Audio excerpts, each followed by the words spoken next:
Hello, I'm Ted Pike. Every year, thousands of pilgrims come to this place, Palestine, to discover their spiritual roots. Yet today, it is not just the religious.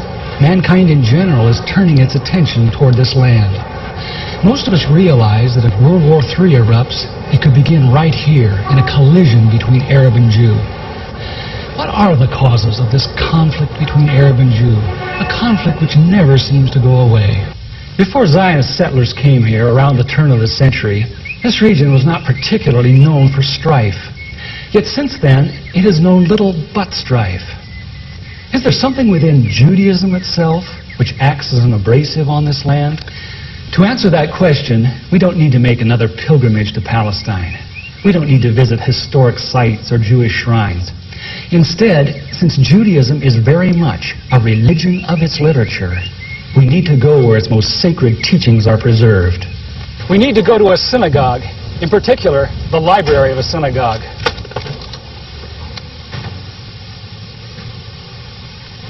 In every synagogue library, we find hundreds of books, but there are a few which tower above the rest in authority. These include the Encyclopedia Judaica, the Universal Jewish Encyclopedia, the Jewish Encyclopedia. In the oldest of these, the Jewish Encyclopedia, we encounter fascinating new perspectives on the inner teachings of Judaism, perspectives which are well known to most religious Jews, but unknown to Christians. Most Christians believe that the Judaism of the Old Testament is very similar to Judaism today. Yet the Jewish Encyclopedia, in its article on Judaism, says modern Judaism and the Judaism of the Old Testament are very different. It says that after Nebuchadnezzar conquered Judah in the 6th century B.C. and led the Jews to distant Babylon, the Jews were faced with challenges to their faith they had never before experienced. Ever since the time of Solomon, the religion of Israel had centered around the magnificent temple in Jerusalem with its sacrifices and rituals. The question now became, how could one be a true Jew in a very foreign, even hostile environment? The need arose for a certain class of lay priests, called scribes or sopherim, to interpret the law in this new setting and make it workable. In time, these scribes became what the New Testament calls the scribes and Pharisees, the greatest legal authorities of Israel for all ages. The Pharisees said there were really two inspired revelations to the Jews. There was the written law of Moses, received atop Sinai, but there was also the oral tradition acquired by 70 elders who came to the base of the mountain but were forbidden to proceed farther. The Pharisees said that these 70 elders, or Sanhedrin, received a much more extensive and profound revelation than Moses, a revelation which was never written down, yet took precedent over the written law. When Jesus came on the scene, his reaction was to bitterly denounce this counterfeit tradition.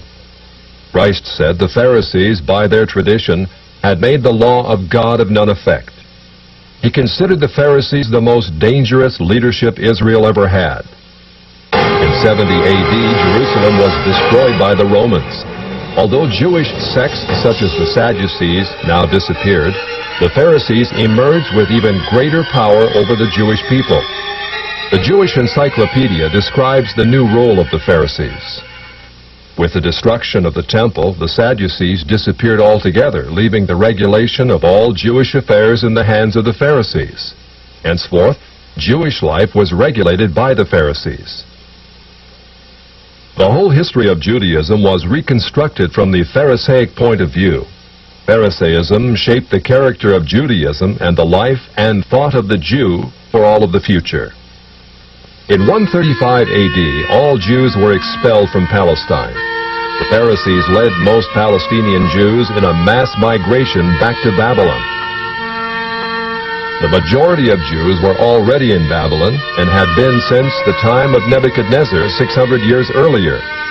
Yet around 140 AD, Babylon became the acknowledged land of refuge for world Jewry.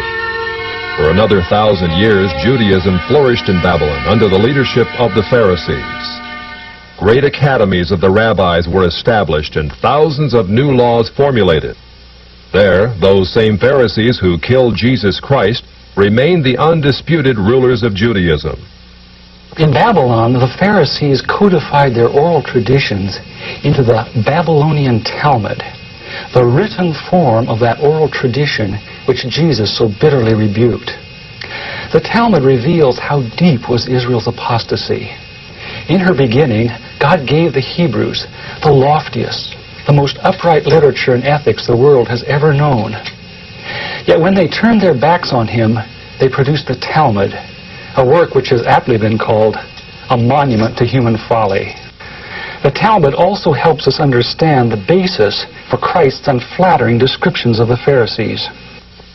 Jesus described the Pharisees as hypocrites, children of hell, blind guides, whited sepulchres, full of dead men's bones. He even described the Pharisees as children of their father the devil, a murderer from the beginning. The Talmud confirms Christ's words.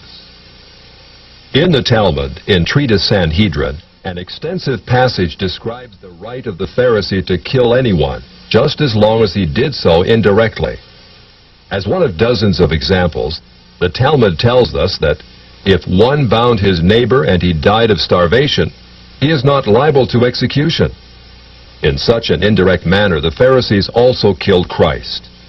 Manipulating the Romans to actually wield the spear and sword, the Pharisees claimed, as their descendants do today, that since the Romans were the direct cause of the death of Christ, it is the Romans, not the Jews, who are guilty. Christ also called the Pharisees adulterers, an adulterous generation. The Talmud provides generous loopholes for adultery. It says the penalty for adultery does not include sex with a minor, the wife of a minor, or the wife of a heathen. The Talmud also encourages seduction of unwed adolescent girls called designated bondmaids. But it's important how such rapes are performed. With the designated bondmaid, one is guilty only in the case of natural connection, but not in the case of perverse connection. The Pharisees reasoned that rape in a perverted manner is outside the jurisdiction of the law. Normal rape, however, was punishable. In Babylon, sexual perversion of every kind had been a way of life for millenniums. The Pharisees were deeply influenced by such practices. In 3 of the major treatises of the Talmud are found extensive passages which give legal endorsement to seduce and marry 3-year-old baby girls. In fact, many of the greatest rabbis of the Talmud, including Simeon ben Yochai, upheld this privilege.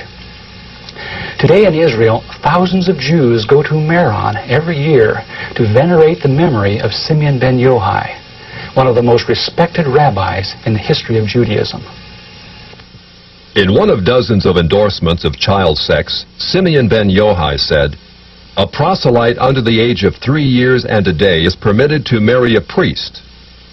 Agreeing with ben Yochai, the great Rabbah said, "When a grown-up man has intercourse with a little girl, it is nothing, or when the girl is less than this 3 years and a day, it is as if one put the finger into the eye." The footnote to this passage says, "As tears come to the eye again and again, so does virginity come back to the little girl under 3 years." The same section confirms that sexual activity with small boys is in the same category.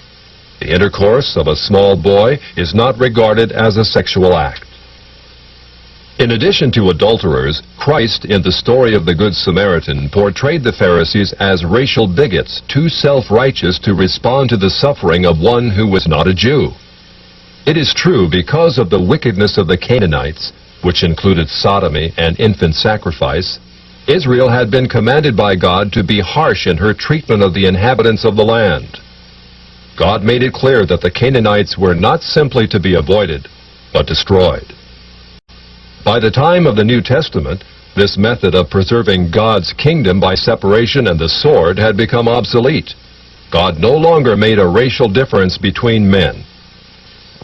But the Pharisees were unfazed by God's new agenda. The Talmud was finally written down nearly 5 centuries after Christ, yet its critical, even homicidal attitudes toward Gentiles might have been lifted out of the book of Joshua.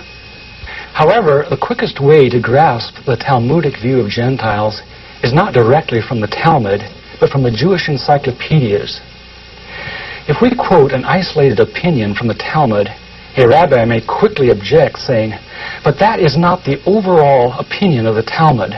That is not the definitive view."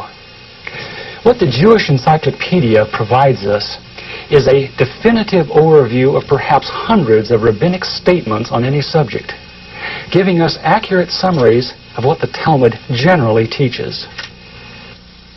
In its article on Gentiles, the Jewish Encyclopedia begins to define what makes a Jew so different from a Gentile. According to the rabbis, only Israelites are men. Gentiles they classed not as men, but as barbarians. Since Gentiles are not men in the fullest sense, so the Gentile is not a neighbor of a Jew. Further, since Gentile laws were too crude to admit of reciprocity, meaning too crude to be taken seriously, the Gentile was forever beneath the Jew. Gentiles were outlawed by God from the beginning, and thus had no property rights. The Almighty offered the Torah to the Gentile nations also, but since they refused to accept it, He withdrew His shining legal protection from them and transferred their property rights to Israel, who observed His law. Since the Talmud outlawed the child, or issue of a Gentile, as that of a beast, a Gentile had as little legal rights in a Jewish court as did an animal. The Talmud states that if a Gentile sue an Israelite, the verdict is for the defendant, the Israelite. Conversely, if the Israelite is the plaintiff, he obtains full damages. Because the Talmud conspires against Gentiles, if a Jew was ever caught telling a Gentile what the Talmud really says, such a person deserves death. So vile was the nature of a Gentile that the great Simeon ben Yohai said, "The best among the Gentiles deserves to be killed. The best of snakes ought to have its head crushed." Jews, however, are exalted beings in the Talmud, worthy of praise. Christ described the Pharisee who blessed himself, saying, "I thank thee, Lord, that I am not as other men." An eminent Talmudic rabbi says the same. "Blessed be thou, who hast not made me a Goy, or Gentile." There is a special antagonism between the Talmud and Jesus. The Talmud attacks him everywhere it can, even his mother. Mary, the Talmud says, was a whore who mated with carpenters. She who was the descendant of princes and governors played the harlot with carpenters. It naturally followed that the scribes declared Christ to be a bastard. In its article on Jesus, the Jewish Encyclopedia says that Jewish writings defame Christ. It is the tendency of all these sources to belittle the person of Jesus by ascribing to him illegitimate birth, magic, and a shameful death. Jesus, according to this article, was considered one of the three worst enemies of Judaism who came to an ignoble end. The Talmud says they subjected him to 4 deaths: stoning, burning, decapitation, and strangling. The Talmud also says he is now in hell, punished with boiling hot excrement. What is Christ's advice as he speaks to us out of hell? The Jewish Encyclopedia quotes Jesus as telling us above all to bless the Jews. He says, "Further their well-being. Do nothing to their detriment. Whoever touches them touches even the apple of his eye." Christians, as followers of the false prophet Jesus, also deserve death. The Jewish Encyclopedia again recaps the Talmud's position. A Gentile observing the Sabbath deserves death. It says the Talmud's hatred was probably directed against the Christian Jews. These Judeo-Christians, evasively called min, minute, or minim, were considered by the rabbis to be the most dangerous form of heretics of ancient times. The New Testament Gospels were writings which the rabbis considered more dangerous to the unity of Judaism than those of the pagans. A Talmudic rabbi said, "The writings of Christians deserve to be burned, for paganism is less dangerous than minute or Christianity." The Jewish Encyclopedia, in its article on men, continues to illustrate the Talmudic hatred of Christianity. Again, we must remember, minim usually indicates the Judeo-Christians. It was forbidden to partake of meat, bread, or wine with the Christian. Scrolls of the law, tefillin, and mezuzot written by a Christian were burned. An animal slaughtered by a Christian was forbidden food. The relatives of the Christian were not permitted to observe the laws of mourning after his death, but were required to assume festive garments and rejoice. The testimony of a Christian was not admitted in evidence in Jewish courts, and an Israelite who found anything belonging to one who was a Christian was forbidden to return it to him. The Pharisees, through their Talmud, thus gave the Jews an ethic which encouraged bigotry and isolation. But it did worse than that. It invited persecution. By the 11th century, the inhabitants of Babylon, growing weary of the self-righteousness and dishonesty of the Jews, expelled them to the west. Migrating as North Africa and Central Europe, the great majority of Jews who had lived in Babylon for almost 1,600 years now began to find their destinies in the cities of the West. Yet in coming to the West, Jews found their Christian neighbors extremely intolerant of the antisocial deviations Jews had taken for granted in Babylon. In order to survive, it was necessary to abandon such Babylonian traditions. But that was not as easy as it sounds. For 1,000 years, the Pharisees had commanded such deviations. Most Jews could not bring themselves to defy the authority of the Pharisees. Enter one of the giants of Judaism of all time, the great Maimonides. Maimonides, a physician and philosopher, knew that no Jew who practiced Babylonian perversions could remain alive in Christian lands. He attempted to harmonize Greek philosophy with the best points of Judaism. He hoped his rationalizations would enable Jews to abandon their antisocial customs. Yet Maimonides was only partly successful. He was excommunicated by the Jewish community on the charge of making new laws. Nevertheless, his moderation and intellect did in fact temper the old Judaism of Babylon. Gradually over the centuries, Jews abandoned immoral practices of the Talmud. Such practices are not observed today. In fact, most Jews are so ignorant of the Talmud itself that they do not even know that such teachings exist within their sacred literature. Yet the fact remains that when the Jews came to the West in the Middle Ages and attempted to accommodate the Talmud to Christian society, a tremendous conflict was created. In Babylon, Judaism could be perfectly consistent with the teachings of the Pharisees because the Babylonians were immoral as well. In Christian lands of the West, it became necessary to pretend that many of those teachings did not exist. Even today, religious Jews continue to venerate the Pharisees and their Talmud as the greatest source of light that Judaism will ever know. Yet, living in Christian lands, no Jew can fully perform what the Pharisees commanded. This conflict in Jewish responsibility has created a dilemma over the last 1,000 years from which Jews in the West have not emerged.